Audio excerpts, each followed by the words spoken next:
All right, so we're going to do the warm-up on the on the video today because it's kind of relevant to where we're going with this and kind of review what we did yesterday. So we got 2 points, -3, 4, and 5, -1, and it says to find the slope of the line that connects the 2 points. So we have to kind of remember that formula from Algebra 1. First of all, we use M for slope. What was the formula for slope if we have 2 points? Y sub 2 minus Y sub 1 over X sub 2 minus X sub 1. Yeah, and we called that yesterday, not the Sonic, not the Whataburger, but the Chick-fil-A, right. The DQ, which stands for, not Dairy Queen, but the difference quotient, right?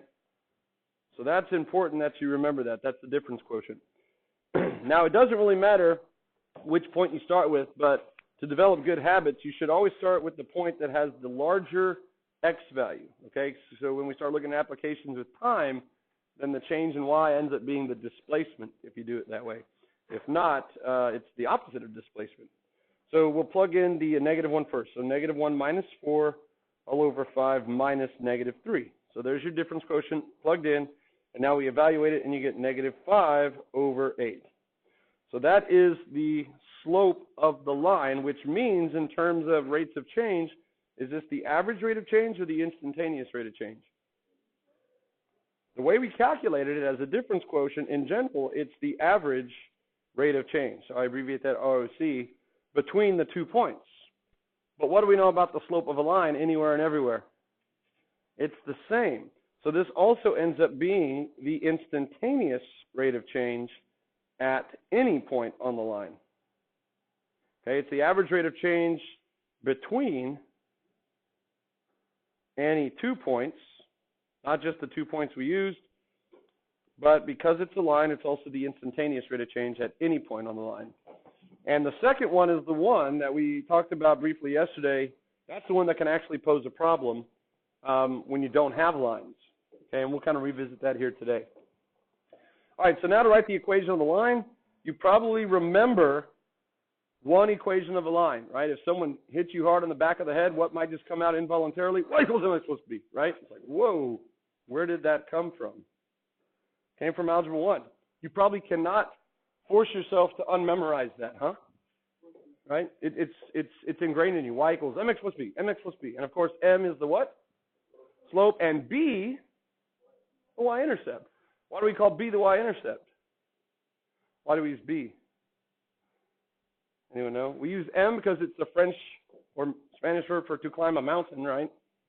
But B for y-intercept, it's because A is used for the x-intercept. That's why. There's a form called intercept form, and A is the x-intercept, B is the y-intercept. So it's really kind of arbitrary, but the fact that X comes before Y in the alphabet song and A comes before B in the alphabet song, we use B for y-intercepts and A for x-intercepts. Okay, so if you're curious about that.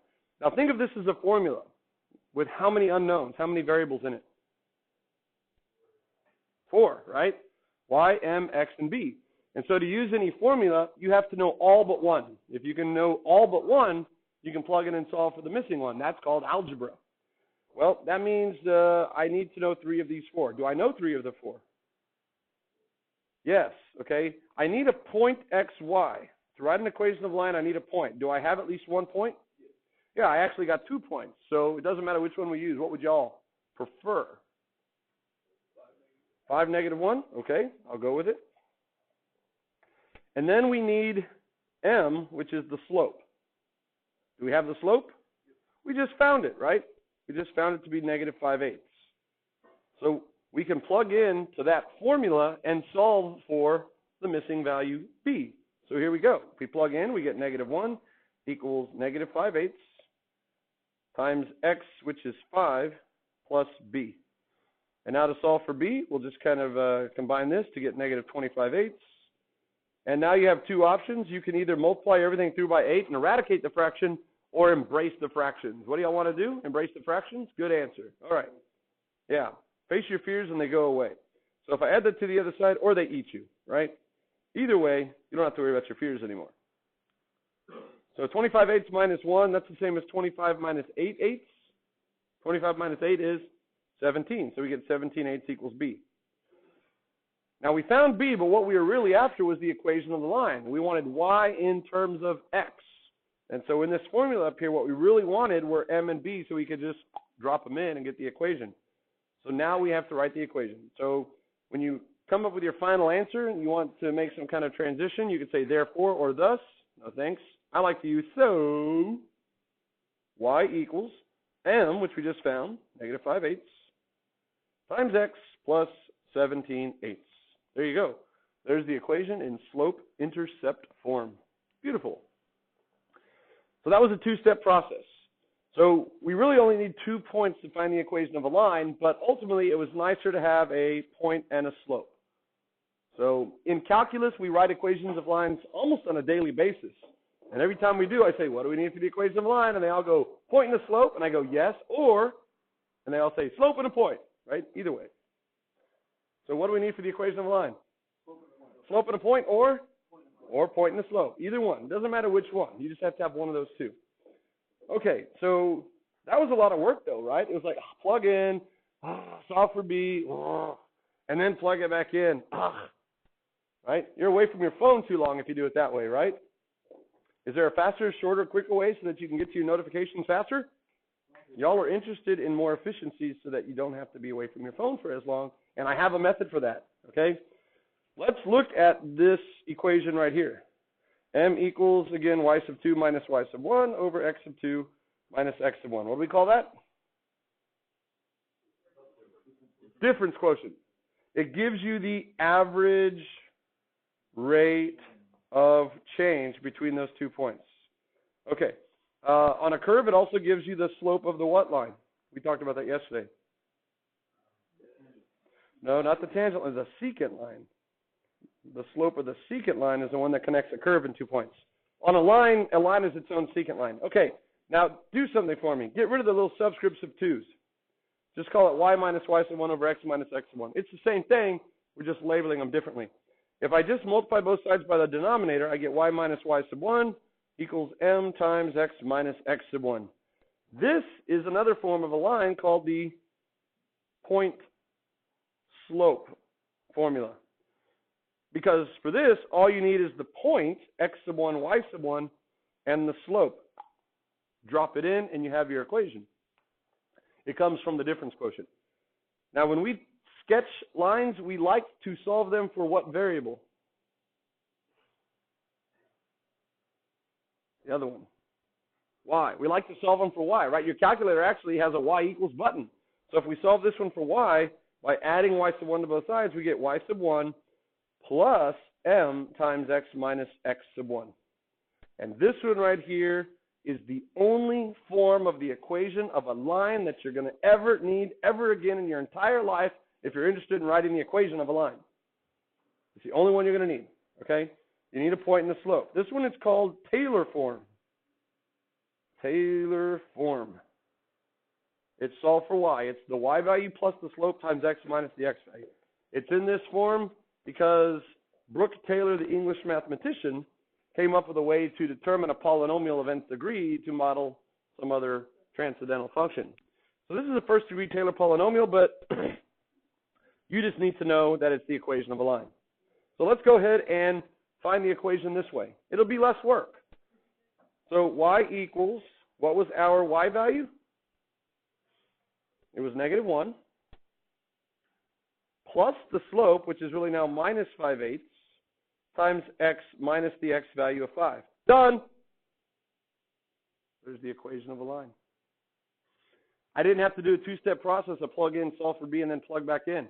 I just drop it in and walk away. That's the equation of a line. Beautiful. Now, if you wanted it to be in a different form, like slope-intercept form, once you create the equation, you can algebraically manipulate it. So let's just verify that that is, in fact, the same as that. We just have to distribute. So if we do that, we get y equals negative 1 minus 5/8x, and this becomes plus 25/8. And now if we write it in descending order, negative 5/8x, 25/8 minus 1 is 17/8. And it's the same. So wow. What's the only form of the equation of a line you're ever going to need ever again to write an equation of a line if you have the point and the slope? What's it called? Taylor form. Yeah, Taylor form. You should memorize it. Memorize Taylor form. Y equals, and then the y value plus the slope times x minus the x value. Sweet. We will study Taylor polynomials of higher degree if you go on to take BC calculus. Hello. Thank you. Dane is, okay. He is actually not in my class. I think he's probably in an AP exam maybe this morning. Oh, okay. Yeah. AP Lits this morning. Okay. Is he AP Litting? Yeah, okay. Okay, so there you go. That's a pretty good warm-up. Y'all warm? I'm warm. I'm actually overheated a little bit. For the warm-up, you're right, good. So let's move back to the notes then. All right, so yeah, here's slope of a line, slope of a line, slope of a line. Just to kind of summarize. The slope of the line in the form y equals mx plus b has a constant slope of m at any point and at all points, okay? So for a line, it's not only the average rate of change between any 2 points, but it's also the instantaneous rate of change at every point. Now, there are 2 types of slopes that are very, very important. So let's kind of come back up here to the warm-up. Let's look at a horizontal line. A horizontal line looks like this, right? That's a horizontal line. Now you put arrows on the end. What's the slope of a horizontal line? 0, right? When you learn to ski, you learn to ski on a 0 slope because it's not called skiing, it's called walking, right? You have to learn to walk before you can ski, right? Now, why is it a slope of 0? Is it because the word 0 has horizontal line segments in the Z? Is that why? Oh, I doubt it, but that's a good way to help me remember. Thank you. No, why is it 0? Let's pick some arbitrary points. Let's say that we're on the number line or the y-axis somewhere. Let's say that this is like -3, 4. There's no rise. Good. Let's call this 5. What would the y value have to be? 4. On a horizontal line, the y values are all the same. The x values vary. So if you found the slope, you would have 4 minus 4 all over 5 minus -3, which would give you 0 over 8. What's 0 divided by any non-zero number? 0. Because there's no rise, the y's difference is 0. So anytime you get 0 over non-zero, you're going to get 0. And that's why a horizontal line has a slope of 0. All right. What do you think the other special type of line is? Straight line. Someone said last period. Nice. Now, how about a vertical line? Let's draw a vertical line. There it is. What's the slope of a vertical line? Yeah, the slope m. Oops, that's an ugly m. The slope is undefined. Now, that's a very rudimentary definition of the slope, undefined, okay? You could also say that it has no slope. That's another rudimentary way to say it. It doesn't exist. And the N in no has vertical lines, if that helps you. But what I want y'all to learn now is a vertical line has undefined slope because it is plus or minus infinity. All right? It's plus or minus infinity. Can you ski down a vertical slope? No. It's called what? Falling, okay? So you can't ski down it. It has no slope because it's infinite. So let's look at some arbitrary points on here. This one might be the point -2, 5, and this one might be -2, -1, right? Those would be 2 points. The x values would now be the same. So if you computed the slope, it'd be the change in the y values, 5 minus -1, all over -2 minus -2. So in this case, we end up with 6 over 0. And what's non-zero divided by 0? It's undefined, right? But it's undefined because there's some kind of what? Infinity, right. So remember, non-zero over 0 always meant vertical asymptote on the graph, right? And a vertical asymptote is the thing that forces your y values to what?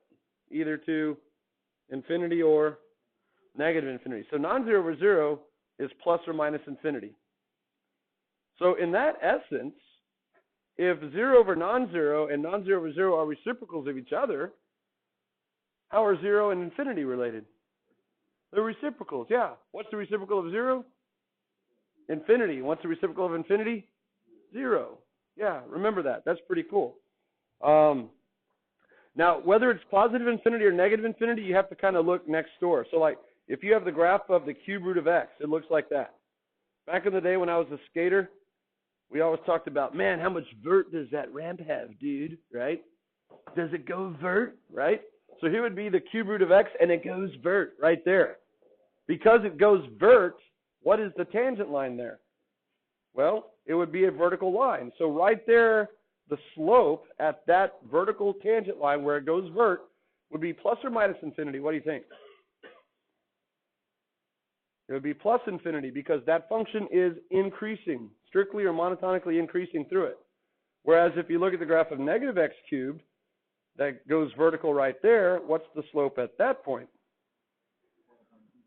It's monotonic decreasing, so when it goes vertical there, the slope is negative infinity.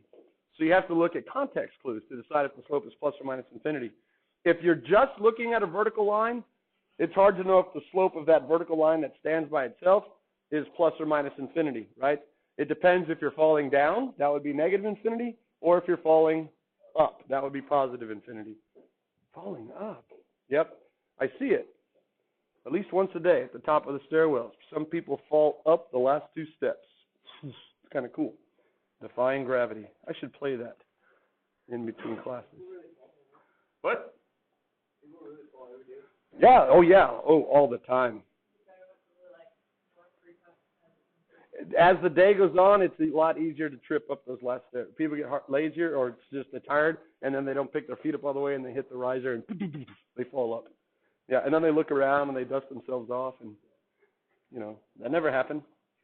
Some people go with it. Okay. All right, so let's take a look at example 3. We kind of alluded to this yesterday. Let's look at the graph of x squared plus 1. X squared plus 1 is our old friend x squared plus 1. It has a y-intercept of 1, and he's smiling because he's in a math class, right? There we go. It's a parabola that opens up. First of all, what's the slope of this graph? Can we find it? Is it a single value like it is for a line? No. A line changes at a constant rate. Does this function change at a constant rate? No. It actually decreases and then increases, so there's no way it could change at a constant rate. Now, it decreases at a variable rate and increases at a variable rate.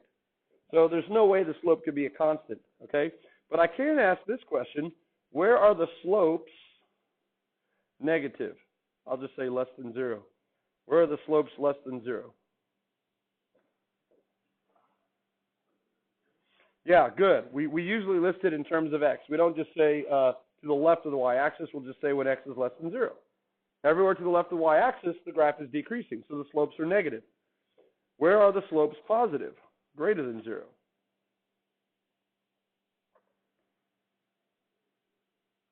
To the right of 0? Yeah, when x is greater than 0, the slopes are positive. Now, are they the same positive or the same negative value? No. If you look at a slope at a point, let's just arbitrarily look at this. I'll get rid of this here in a second. What does it mean to talk about the slope at a single point? We mentioned that yesterday.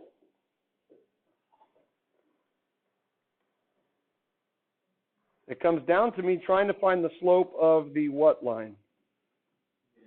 The tangent line. Okay, there's the tangent line. If I can find the slope of the tangent line at that single point, I'll have the slope of that graph at that point. I will have its instantaneous rate of change, okay? And notice that, first of all, if I were to grab this line, I can kind of move it. So as I surf the curve, look what's happening. These are tangent lines. As I move from left to right, my tangent lines are all different, aren't they, right? I'll start it back again over here. I have a small tangent line, and as I move to the right, ooh, this is not working. I'm like surfing the curve from underneath. My tangent lines are getting steeper and steeper. You see that? So the slopes vary all over the place. There's not a single slope like there is for a line. But if I can find the slope of that tangent line, I'll have the slope at that point. That's what this whole section is going to kind of get to. So we're not going to do that yet. All right, so now, where, if anywhere, is the slope equal to 0? Is the slope ever equal to 0? That is, does the tangent line ever appear to be horizontal? Where? At the point 0, 1, right? When x is what? When x is 0. At the vertex, we appear to have a horizontal tangent line. And so right there, the slope is actually 0. Those are easy to spot. You don't really need to do any calculations to determine a horizontal tangent line, because wherever the graph does a vertical about face, what goes up, what must come down, right? So if the instantaneous rate of change of position is known as velocity, what goes up must come down. You're going to have a horizontal tangent at the top, and that's where the rate of change of position must be equal to the slope of the line, which is 0. And what do we call the instantaneous rate of change of position? If we describe how positions change in feet per second, we're talking about velocity. What's the velocity of an object at the very top if you throw it up right before it turns around and comes back down? It's 0. Yeah. So that's the Newtonian perspective. The instantaneous rate of change of position is velocity. That's what Newton was interested in finding. What is the instantaneous velocity? Leibniz was interested in finding the slope of the line. Okay, so there you go. Let's take a look then at a specific point. Let's just call it -3, right here, -3. I am actually interested in the actual value of that slope. Oops, let me try that one more time. I want the actual value of that slope at that single point. Okay, so the y value there is actually what? When you plug in a -3, you square it, you get 9 plus 1 is 10. So at the point -3/10, I want to know what the value, the quantitative value of that slope is. Can anyone give it to me just by looking at it? I only can tell that it's what sign? Negative. That's all I know. That's all I know. If I look to the point immediately to the left, I know the line is going to be steeper. And if I look immediately to the right, I know it's going to be less steep. So I can compare it relatively to what's around it, but I can't find its actual value. In order to find the actual value of a slope, I need how many points? 2. So if I chose another point on the line, I would be guessing, right? I have no idea what another point on the line is, so that would kind of lose its accuracy. So the best thing I could do is to choose another point on the parabola where I know the ordered pair. All right, so that's what we're going to do here in a second on example 4. Okay? So let's jump down here and just kind of summarize. First of all, calculating slopes between 2 points is easy. You just calculate the what? The difference quotient. That's the change in y over the change in x. Okay. If you use algebra, you can compute the average rate of change using the difference quotient, which gives you the slope of the secant line. Okay? It's interesting that average rate of change, that would be kind of a Newtonian perspective. And the secant line, that would be a Leibnizian perspective. Leibnizian perspective. But that doesn't require calculus at all. That's algebra, right? The calculus kicks in when we try to find not the slope of the secant line, but the slope of the tangent line. And that would again be the Leibnizian perspective. And the Newtonian perspective says that that is also the instantaneous rate of change. So Leibniz and Newton were discovering calculus at roughly the same time in different parts of the world, motivated by very, very different things. Newton, again, was looking at the stars, trying to determine how fast the planets were moving in their orbits. That was motion. And Leibniz was just looking at a graph, saying, what's the slope of the tangent line? They used completely different notation, motivated by very different things. They called their method something very, very different. Y'all remember what I said Newton over here called his? The method of not change, but what's another word for things that change? Things fluctuate. So he called his the method of fluxions, for fluctuations. And Leibniz called his the method of infinitely small things we call infinitesimals, right? If something is infinitely small, we say it's infinitesimally small. So he called his the method of infinitesimals, Leibniz did, and Newton called his the method of fluxions. It turns out that they were actually trying to answer the exact same question, motivated by different things, seemingly unrelated, right? How fast is that thing moving at that moment in time? What's the slope of that tangent line? They answer the exact same question. So, interesting fact, if you want to read this, I'll read it with you. Calculus was discovered independently by two different dudes in two different parts of the world at roughly the same time. 1674, Leibniz was in Germany trying to find the slope of the tangent line, while in 1666, just a smidgen earlier, right? A smidgen earlier, 8 years earlier, Isaac Newton was in England trying to determine the instantaneous rate of change of the planets. But it turns out that the solution to both of their questions was differential calculus, to be specific. Okay, so if you look at the dates there, who actually, according to this, discovered calculus first? Isaac Newton. But there was a priority dispute that evolved between the two, and an ugly feud. Because in academic worlds, it is not necessarily who discovers something first that gets credit. It's the person who first publishes the work. It's all about publishing. If you publish an idea first, you're going to get credit for it. So Newton discovered his in 1666, but Newton was good at everything. So first of all, he wasn't interested necessarily in publishing because he was like, oh, I figured out how fast the planets are moving. Okay, what next? Let's work with optics. Okay, got that figured out. Gravity, got it. Let's try to spin yarn into gold. Didn't happen for him. Okay, so first of all, he didn't publish for that reason, but he had also tried to publish previously, and the intellectual society shot him down. They saw him as a threat, and so they tried to discredit him. The British Royal Society, those are the guys that wore the big wigs, and they were in charge of all the intellectual property at that time during the world. They tried to discredit Newton, so he was kind of gun shy after that. He didn't want to publish, so he didn't publish. But then 1674, Leibniz comes up with his version, infinitesimals, and he publishes, and it sweeps the nation. And then Newton catches wind of it, and he realizes what it is, and he's like, hey, wait a minute. I did that first. I just didn't publish, right? And so he actually accused Leibniz of stealing his work. He actually claimed that his work got out, and Leibniz caught wind of it and read it and tried to treat it as his own, which was absurd, right?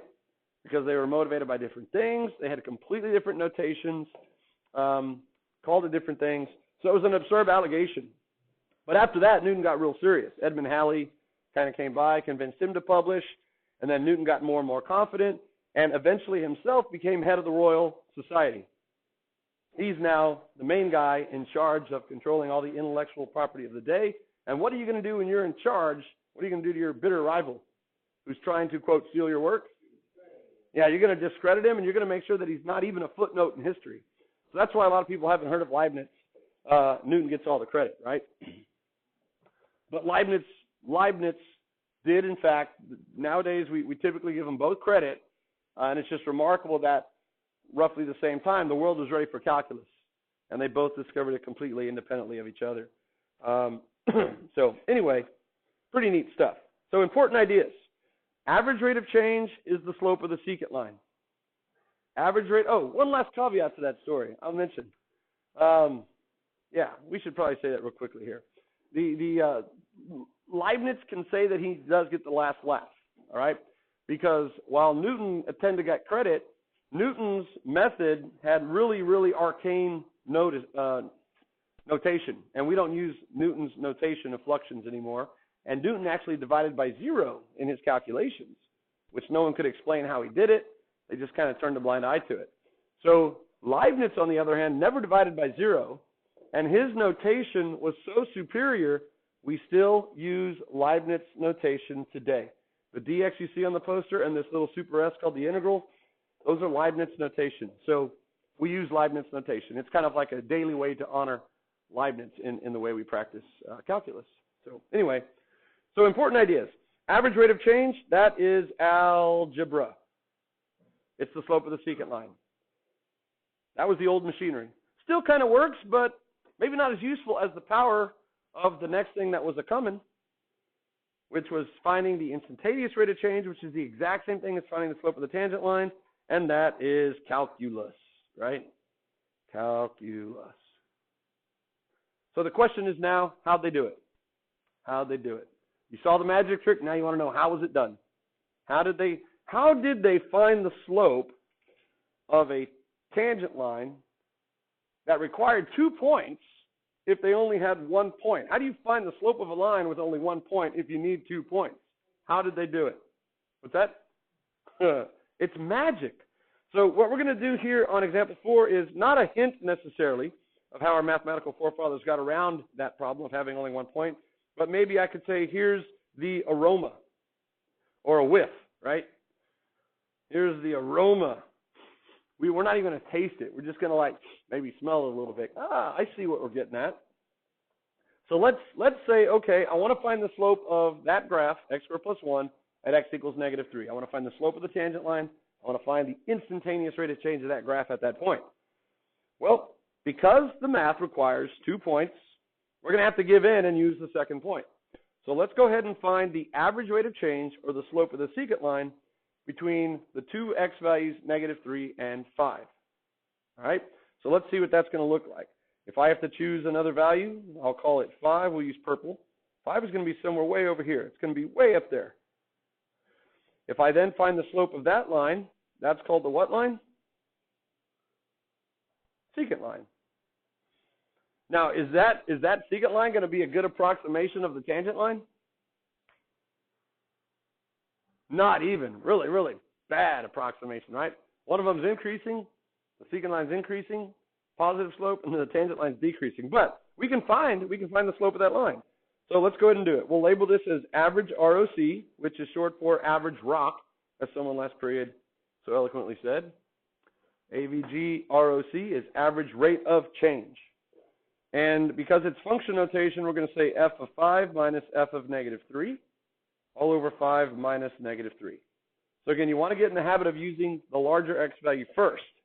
When you do that, the numerator, when you start looking at applications of Newtonian applications of motion, the numerator becomes the displacement, which is an interesting quantity in and of itself. All right, so if we plug in, we get 5 squared is 25 plus 1, that's 26, minus f of negative 3, you already found is 10, all over 8. So that becomes 16 over 8, which is 2. So that is the slope of the secant line. That's also the average rate of change. They're the exact same thing. All right, so if you look at that geometrically, that means to get from x equals negative 3 to 5, on average, we go up 2 over 1, up 2 over 1, up 2 over 1, up 2 over 1, up 2 over 1, up 2 over 1. It's kind of like a shortcut, right? Cutting across the field to get there. That's not how we actually got there, though, right? We got there by going down and then up at variable rates, okay? All right, so if the idea is we have to use a second point and we want the secant line to become an approximation of the tangent line, picking a value that's 8 units away, like at 5, kind of not of a good idea, right? So let's choose another point that's closer to negative 3. Let's use negative 3 and 2. So let's see what that guy would look like. Let's come up here and draw it first. If I choose, what did I say, 2? 2 is going to be right around here. And now if I draw that line, that's another secant line. That would be a better approximation of the red tangent line, wouldn't it? At least now they're both negative slopes. But we can find that by using the difference quotient. So average rate of change, or slope of the secant line, it's f of 2 minus f of negative 3, all over 2 minus negative 3. So what is f of 2? You plug it into your function f of x equals x squared plus 1, and you get 5.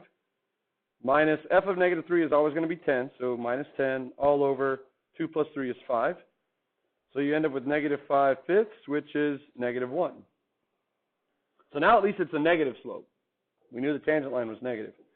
So again, that is not only the slope of that green line, but it means to get from negative 3 to 2, on average we go down 1, right 1, down 1, right 1, down 1, right 1, down 1, right 1.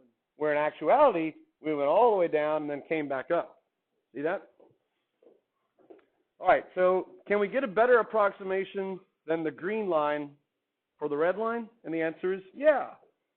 Let's choose a point that's even closer to negative 3 than 2. Let's try 0. right? So let's go ahead, let me pick a flavor for that. Let's use pink. So if I come up here, well, not pink, let's use brown. So there's 0, right? So now if I draw that secant line, that's going to look like this. I got to move it. Okay. There we go, something like that. That brown line is now going to be a better approximation of the red line than the green one was, yes? You see how it's getting a little bit closer? So let's go ahead and compute that. Using the difference quotient, the average rate of change. Right here, the average rate of change is going to equal f of 0 minus f of negative 3 all over 0 minus negative 3. What do we call that? Difference quotient. Okay, good. So f of 0 is 0 squared plus 1, which is 1, minus f of 3 is still going to be 10, all over 3. So it gives you negative 9/3, which is negative 3. So negative 3 is not only the slope of that brown secant line, but now you can say, maybe the tangent line is about negative 3-ish, right? It's actually going to be a little bit steeper, so maybe it's negative 3.5, maybe it's negative 4. The idea is now we can start using the secant line as an approximation for the red line. But can we do better than that? Yes.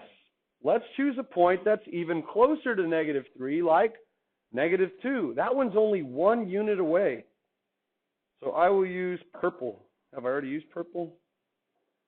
Yeah, let's use burnt orange. Yeah.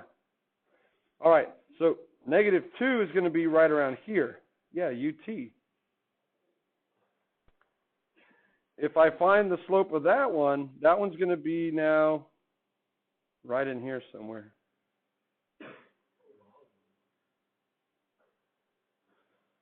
Now, I'm kind of losing my ability to draw more lines in there, but if you notice, the orange line and the red line are getting closer to each other's slope, right? The orange line that I just drew is a better approximation than the brown line that I drew. So let's go ahead and figure out what the slope of that burnt orange line is using the average rate of change. So here we go. The average rate of change, ROC, is f of negative 2 minus f of negative 3 all over negative 2 minus negative 3. So f of negative 2, when you plug it in, is 4 plus 1 is 5. Minus, that's still 10, all over 1. So you get negative 5 over 1, which is negative 5. So if the slope of the orange line is negative 5, now we could say that the tangent line, what we're really interested, could be approximately negative 5, yeah? We actually know it's a little bit steeper than that, so we can maybe say it's maybe closer to negative 6 or negative 5.5. Now, you can see what I'm doing here. I'm anchoring my negative 3, but that second point that I'm required to use, what have I been doing with it the whole time? Moving it closer and closer and closer and closer to the point I'm interested in, negative 3. And as long as I continue to do that, but keep it as 2 distinct points, I can continue to use the algebra slope, the difference quotient, the change in the two y values over the change in the two x values. And as I do that, the secant line is going to become a better and better approximation of the tangent line. So let's go ahead and say this. As x approaches negative 3, we write that mathematically like this. As the other x value that I have to use, that's what I'm calling x, the other x value that I have to use. As it approaches negative 3, comma, the secant slopes approach the tangent slope. So that's a hugely important idea.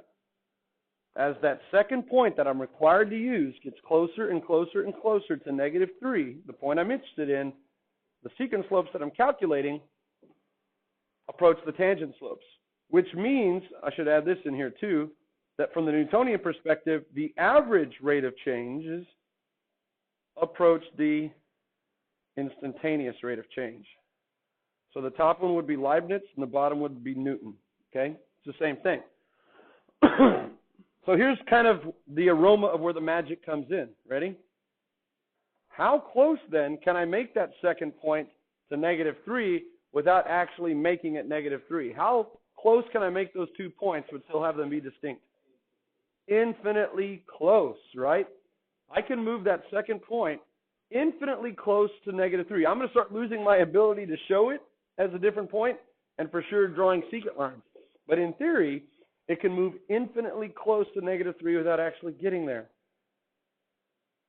What would that space be between those two then? Infinitely small, which we call what? If it's infinitely small, we call it infinitesimally small. And that's what Leibniz was working with. He was saying if you can let those 2 points be infinitesimally close to each other, essentially then, when they are infinitesimally close to each other, these two things right here not only begin to approximate each other, but they begin to become and equal each other. Yes.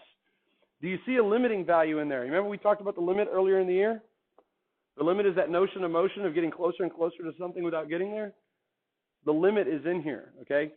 As we get infinitely close to the point of interest, the secant slopes actually equal the tangent slopes, and the average rates of change actually start equaling the instantaneous rate of change. Now, Galileo, when he did his rolling balls down inclined planes, he was doing these calculations already before Newton and Leibniz. He was computing average rates of changes of position over very small time intervals to try to approximate instantaneous velocity. But he was doing tedious calculations. The magic comes in what Leibniz and Newton did, where they kind of did it with variables and made a theoretical leap into a formula that is actually super easy to find. And then once you have that formula, it's just plug it in and evaluate. Pretty cool stuff. So we'll stop right there for today. And I hope that you are getting intrigued, if nothing else.